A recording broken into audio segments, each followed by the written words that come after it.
Hi! నమస్తే. Welcome to my channel Vasumathi's vlogs. మీకిప్పుడు కంటిన్యూగా ఈ 20 మినిట్స్ వీడియో పొద్దున నాన్ స్టాప్‌గా కిచెన్‌లోనే ఉంటూ పని చేసిన వీడియో అండి. అందరూ అలాగే చేస్తారు. బట్ ఓన్లీ పొద్దున నేను వంట అయ్యే వరకు కిచెన్‌లో ఏమేమి చేశానో చూపిస్తున్నాను. రాత్రి మిగిలిన అన్నము, పాలు, పెరుగు వేసి తడిపి ఫ్రిడ్జ్‌లో పెట్టేశాను. అంటే పుల్లగా అయితదేమో అనేసి. వెన్న తోడుకోవటం కోసము వెన్న డబ్బా కూడా ఇలా బయట పెట్టాను. పెరుగు వేస్తుంటా కదా కొంచెము, అది కొంచెం తోడుకుంది. పాల మీద మీగడ తీసి టీ పెట్టుకున్నా. ఆ టీ వీడియో ఎప్పుడు పెడుతుంటాను కదా, మీకు చూపియలేదు. ఏంటంటే ఇంకా ఆకుకూర కిచెన్లోనే నా కూరగాయలు ఒలుచుకోవటము, కటింగ్స్ మొత్తం కిచెన్లో ఉండి బయటికి వెళ్ళానండి. నేను ఎప్పుడు కూడా అన్నీ కిచెన్లోనే చేస్తాను. నిలబడుకోను, స్టూల్ వేసుకొని కూర్చుంటాను. ఆకుకూరలు ఒలచడానికి ఎంత టైం పడుతుందండి. ఆకుకూరలు ఒలచడం ఈజీ, టీవీ చూస్తూ అట్లా ఉన్నప్పుడు ఒలుచుకోవటం బాగుంటుంది. బట్ నేనేంటంటే టీవీ ఏం పెద్దగా చూడను. నేను మొబైల్లో కూడా వేరేవేమీ పెద్దగా పని చేస్తూ చూడనండి. నాకు మొబైల్ చూడడం అంటూ ఉంటే కూర్చొని చూస్తాను. నాకు కాన్సన్ట్రేషన్ ఉండదండి. అందరూ చాలా వరకు పని చేసుకుంటే ఏదైనా వింటూ చేస్తారు కదా, నాకు ఎన్నోసార్లు ట్రై చేశానండి. నా కాన్సన్ట్రేషన్ చేసే పని మీద ఉంటుంది.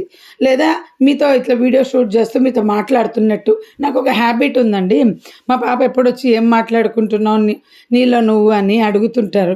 పెదవులు కదులుతుంటాయి. ఎక్కువ నేను ఏం ఫీలింగ్స్ వస్తాయో నా మైండ్లో అవి జరిగిపోయినవి కానీ ఏవో ఒకటి నాలో నేను మాట్లాడుకుంటాను.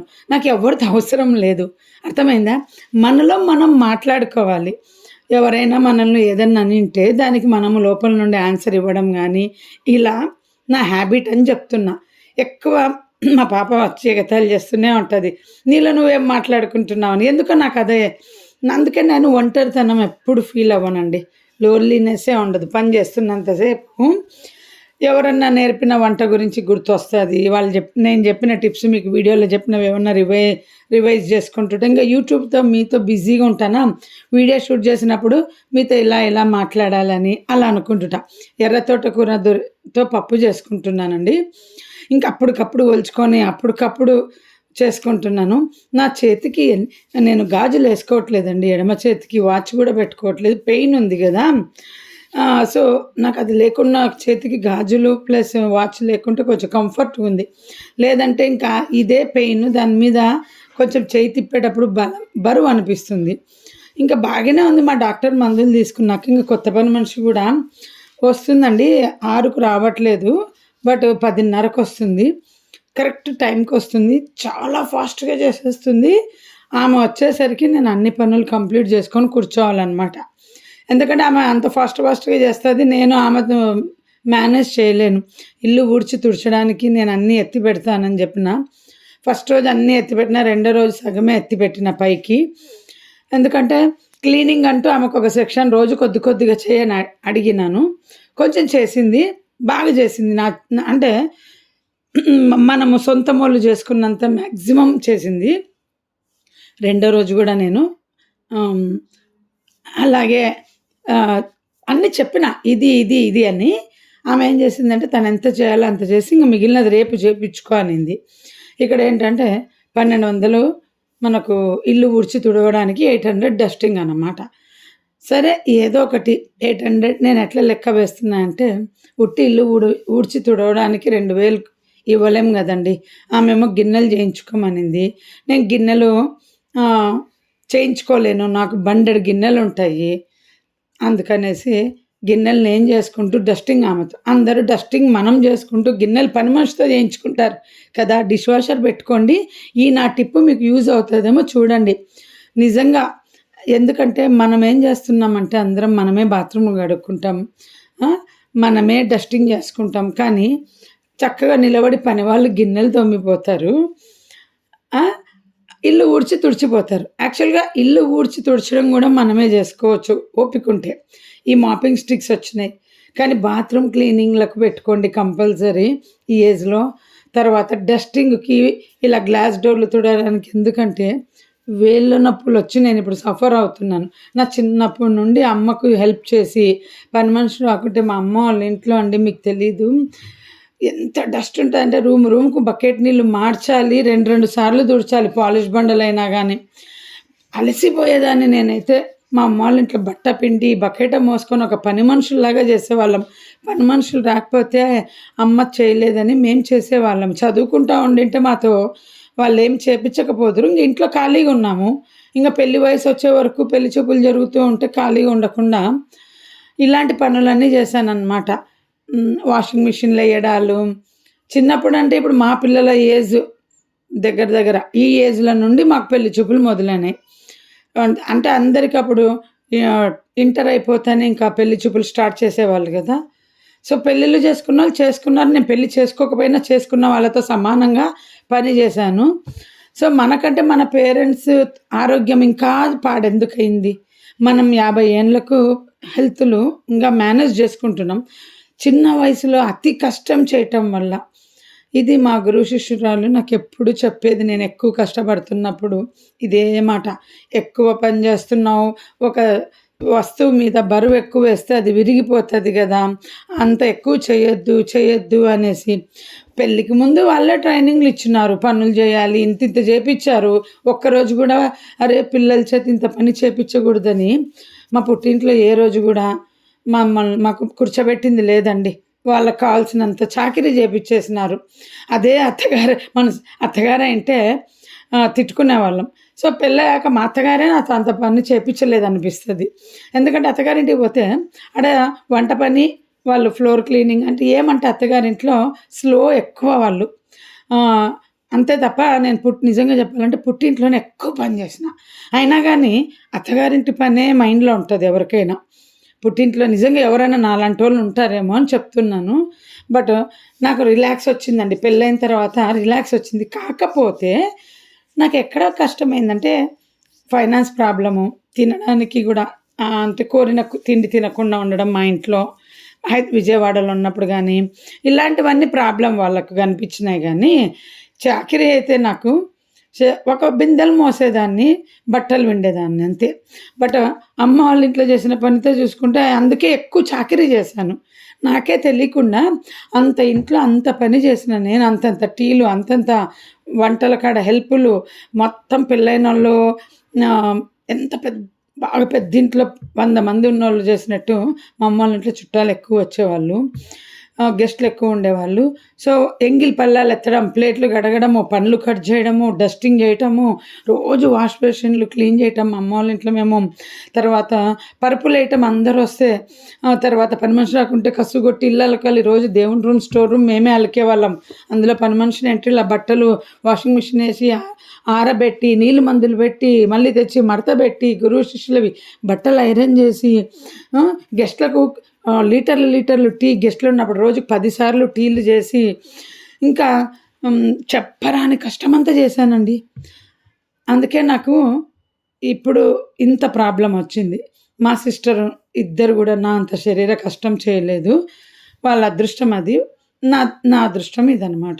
సో, ఇప్పుడు నేను ఇంత కష్టం చేసేది వాళ్ళకు ఎందుకు కష్టంగా ఇంత పని చేస్తావనేది వాళ్ళకు అర్థమవుతదని చెప్తున్నా ఎవరైనా నా తరపున వాళ్ళు చూస్తే.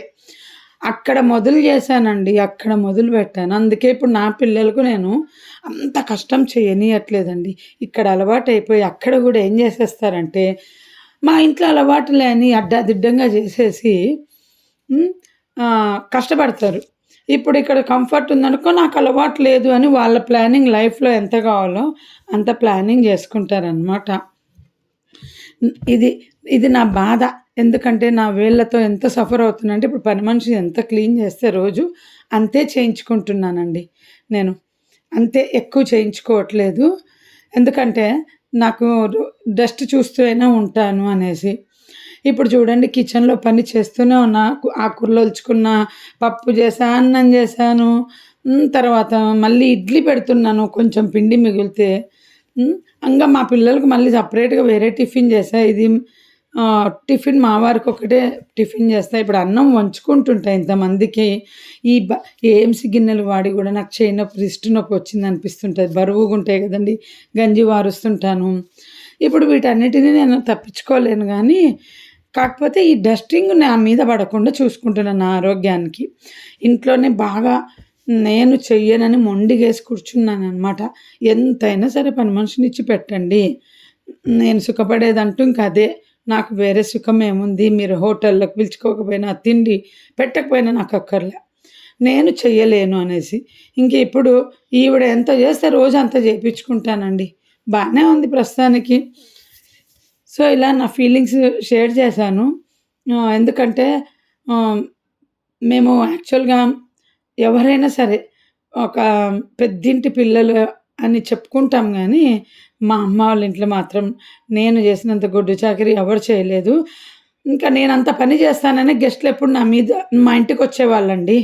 నేను కడుపుతో ఉన్నా వచ్చేవాళ్ళు. వాళ్ళ ట్రిప్పులు వాళ్ళేసుకొని పోయేవాళ్ళు. నేను కనికరం లేదండి నా మీద ఎవ్వరికి గెస్ట్‌లకు. అరే! కడుపుతో ఉంది వాళ్ళ ఇంటికి పోవచ్చా లేదా? ఒక్కతి చేసుకోలేదు అని అలాంటి కనికరం ఎవ్వరికి లేదు. అత్తింటోళ్ళకి లేదు, పుట్టింటోళ్ళకి లేదు. బెడ్ రెస్ట్, స్టిచెస్ పడినాయి. హ్మ్. వాళ్ళందరికీ గెస్ట్‌లందరికీ చేసి పెట్టినా. నేనిప్పుడు నా కూతుర్లకి ఎందుకు చేయకూడదు చెప్పండి? చంటి పిల్లలు సంఖ్యలో ఉన్న మా బ్రదర్ పెళ్లి చేశానండి నేను. నా మీద 8 నెలలు నా చిన్నది నా బ్రదర్ పెళ్ళప్పుడు.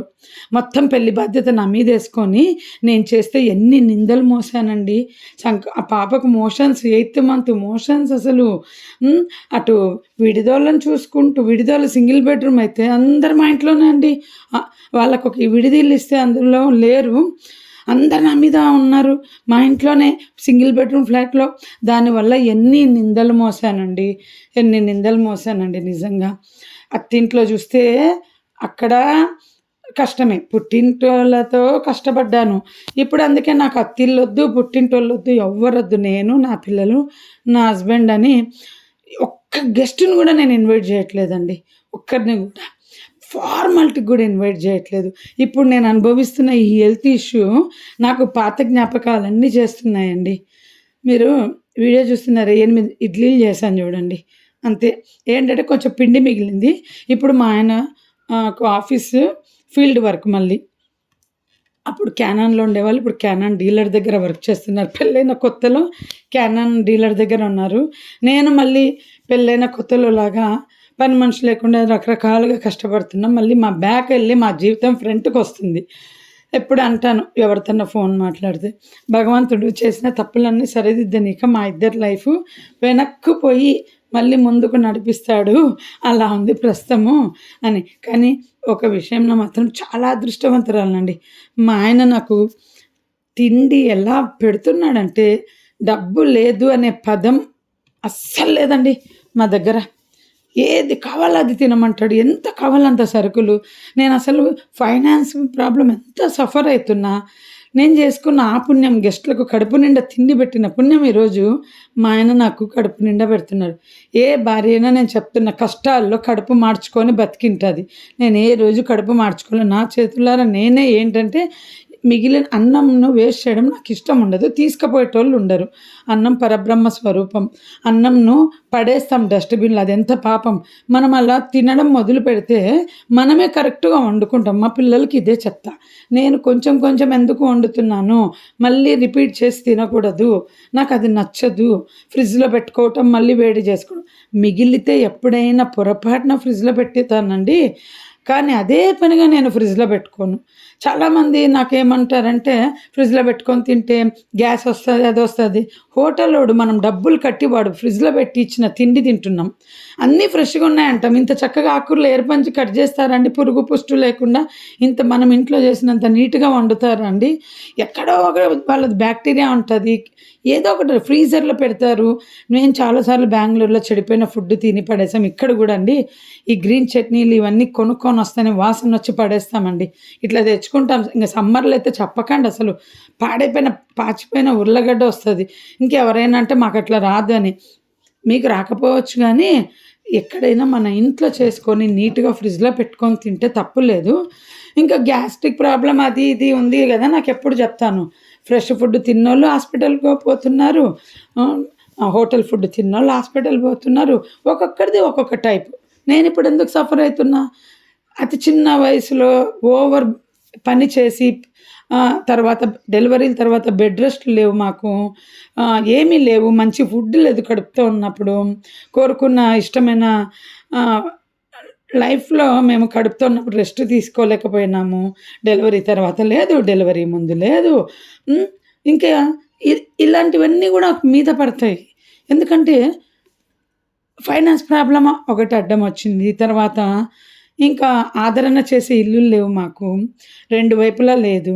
సో, అన్నీ మా నెత్తిన బాధ్యత. సో, ఇప్పుడు గూడా నేనెందుకు కష్టపడాలని మొండిగా కూర్చున్నా చూడండి. 2 సంవత్సరాలకు నాకు ఇప్పుడు పని మనిషి దొరికింది. ఈమె ఎంత కాలం ఉంటదో తెలీదు. మొండిగా నేను పని మనిషితోనే చేపించుకోవాలని 4 నెలలుగా ఇల్లు క్లీన్ చేసుకోలేదండి. విపరీతంగా నొప్పులు. మీకు చెప్పాను సంక్రాంతి వీడియోలో గూడా. నా చేతులు నొస్తున్నాయి. నాకు కుదరటం లేదు. క్లీనింగ్ గూడా చేయలేదు అనేసి. ఫ్యాన్లు గానీ ఏమీ చేయలే. ఇంకెంత డస్ట్ పట్టుకుపోయి ఉంటదో మా ఇంట్లో చూడండి. సో, నేను ఈరోజు మీకు నా మనసులోని ఇంత బాధ చెప్పాను. నేను టపర్‌వేర్‌కు కష్టపడుతుంటే మాత్రం అందరూ నన్ను అప్పట్లో ఏమనేవాళ్ళంటే, అంత అవసరమా? అంత అవసరమా? అని. మరి ఇంట్లో కూర్చోబెట్టి గెస్ట్‌లకు సేవలు చేయడం గూడా అంత అవసరమని నన్నెవరన్నా అనలేదు. అంత అవసరమా? చిన్న పిల్లలున్నారు. పోయి వాళ్ళ ఇంట్లో మనము ఉండడం అవసరమా అని ఎవ్వరు అనుకోలేదు. కడుపుతో ఉన్నప్పుడు ఎవ్వరు అనుకోలేదు. కానీ బిజినెస్ చేస్తే మాత్రం అనుకున్నారు.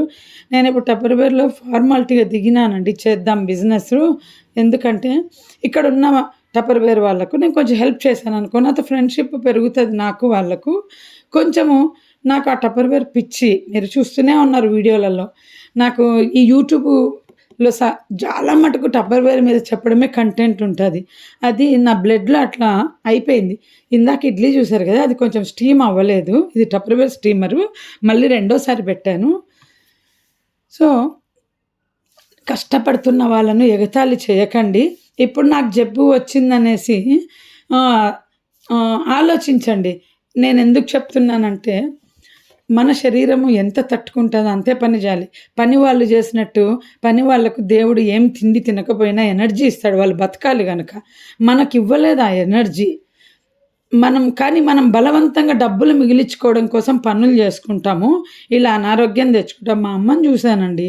మొత్తము ఇంటి చాకిరీ చేసుకొని పనోళ్ళకి ఎందుకు ఎక్కువ ఇవ్వటమని మాతో చేయించి, తను చేసి ఎంత సఫర్ అయిందో. అందుకనే నేను ఒక సంవత్సరం నుండి మొండిగా కూర్చున్నా. నాకు పని మనిషి పెట్టాల్సిందే. నేను కావాలంటే ఒంటిపూట భోజనం చేస్తాను. నాకు పని మనిషి కావాలి అనేసి. మీకు గంజి వార్చేది ఎందుకు చూపిస్తున్నంటే, ఈ డైరెక్షన్ పెట్టాను సరిగ్గా వార్చట్లేదు. ఏఎంసీలో డైరెక్ట్‌గా మూత పెట్టి ఇలా ఉంచుతానండి.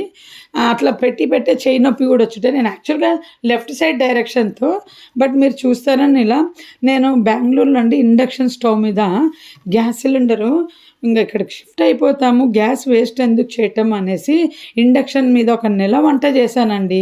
మళ్ళీ అయిపోతే 700 పెట్టి బుక్ చేసుకోవాలని దీని మీద రైస్ చేసుకుంటూ ఈ గిన్నెలోనే పప్పు ఎక్కువ అన్నీ ఈ గిన్నెలో చేసుకున్నానండి మ్యాక్సిమం ఇండక్షన్ మీద. అప్పుడు ఏమని చెప్పనా, గ్యాస్ సిలిండర్ సగం కూడా అయిపోలేదు. ఎందుకంటే అది వాపస్ ఇచ్చి రావాల్సొచ్చింది. ఎటు తిరిగి లాసే. అంటే ఎంత సేవ్ చేయాలని చూసినా గానీ నా లైఫ్‌లో ఎవడో వస్తాడు తినేసి వెళ్ళిపోతాడండి. ఇలా నేను రూ. 10 సేవ్ చేస్తే అది నాకు యూజ్ అవ్వదండి. నేను తింటేనే నాకు యూజ్ అవుతది. అందుకే ఎంతోమంది నాకు డబ్బులు ఇయ్యకుండా నన్ను టార్చర్ పెడుతున్నారు. వాళ్ళు ఇవ్వటం లేదు కదా అని నేను కష్టపడతా కూర్చుంటే నా దగ్గర ఉన్నది కూడా ఎవడో దోచుకుపోతాడు. సో, ఇదండి ఇవాల్టి నా ఫీలింగ్స్. నేను చాలా మానసికంగా డిప్రెషన్‌లో ఉంటినండి. ఈ మధ్యనే నాకు ఆ డిప్రెషను పోయింది 1 మంత్‌గా. దానికి కొన్ని రెమెడీస్ ఏవో చేశానులెండి. లేకపోతే నాకు మా బెడ్‌రూమ్‌లో మీరు చూస్తుంటారు కారిడార్ వాషింగ్ మిషన్ ప్లేస్‌లో. మా ఆయనతో గొడవ పడి అక్కడ పోయి నేను చస్తాను, దూకుతానని ఎన్నో సార్లు బెదిరించాను. మీకు యూట్యూబ్‌లో నేనెలా ఉన్నాననేది చెప్తున్నాను. మీ యూట్యూబ్ నేనెందుకు వదలకుండా దీంట్లో నాకు ఇన్‌కమ్ రాకపోయినా పెద్దగా ఇది ఒక నా జాబ్ లాగా ఫీల్ అయ్యి చేసుకుంటున్నాను. ఇప్పటికి కూడా బోర్ ఉంది. ఇది కాదంటే నాకు టైం పాస్ లేదు. ఏం చేయాలి? అందుకని ఇలా నాకేదో ఒక తోచిన కంటెంట్ పెడుతున్నాను. మీకు బోర్ కొడితే సారీ. మీరు కూడా డిప్రెషన్ ఉంటే మీరొక సెపరేట్‌గా మీకంటూ ఏదైనా ప్లాన్ చేసుకోండి. ఆ డిప్రెషన్‌తో పక్క వాళ్ళను హింసించకండి. డిప్రెషన్ ఉన్న వాళ్ళు ఏం చేస్తారంటే, కంటికి కనిపించిన వాళ్ళ దగ్గర ఎలా పడితే అలా మాట్లాడతారు. అది గుర్తుపెట్టుకోండి. నేను నేను చూసాను మా ఆయన నన్ను చిన్న మాట అంటే నేను పిచ్చగా గొడవ పడేదాన్ని. సో, ఇలా దీంట్లో కలిపిన ఈ పెరుగన్నము, అది పాత లంచ్ బాక్సులండి మా ఆయనవి. దీంట్లో పెట్టి ఫ్రిడ్జ్‌లో పెట్టి నేను మళ్ళీ తినేటప్పుడు ఓవెన్‌లో ఒక 20 సెకండ్స్ వేడి చేసుకొని పెరగన్నం తింటండి. ఏది ఒక్క ముద్ద కూడా పడేయనండి. నేను అన్నంని ఇంత బాగా గౌరవిస్తాననక నాకు భగవంతుడు కడుపు నిండా అన్నం ఉంచుతుంది.